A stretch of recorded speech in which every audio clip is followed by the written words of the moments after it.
Bobotoh, langkah Persib harus terhenti di babak 16 besar setelah kalah agregat 3-1.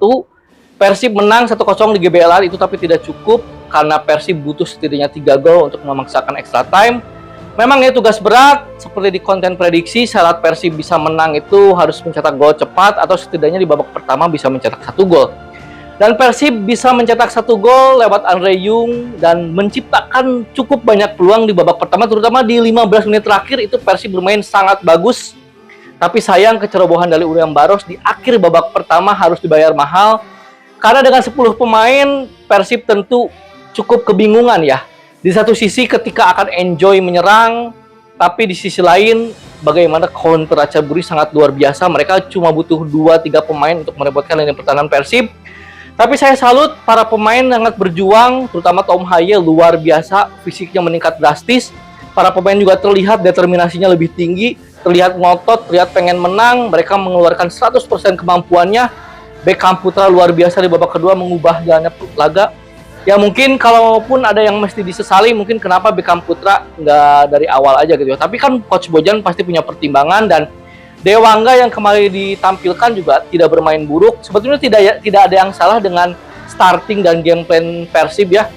Hanya saja kartu merah William Barros itu harus dibayar mahal dan mengubah segalanya, dan Persib harus terhenti di babak ini. Sebetulnya kan secara target memang Persib ingin lolos ke fase grup.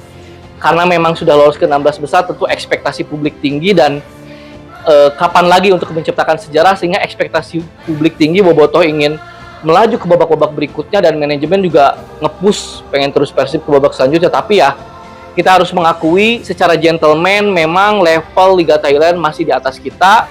Persib bisa menang di kandang itu cukup bagus meskipun 1-0, dan ini PR buat kedepannya. Jika Persib masih ingin berlaga di Asia atau musim depan ya harus juara di Liga 1.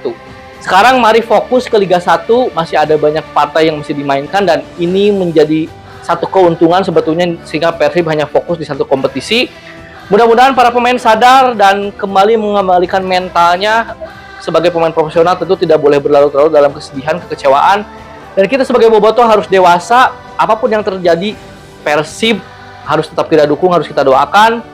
Silahkan kritik, silahkan luapkan emosi, itu bagian dari ya kita manusia biasa, tapi harus disalurkan dengan hal positif. Sekian ulasan bola kali ini dan salam olahraga.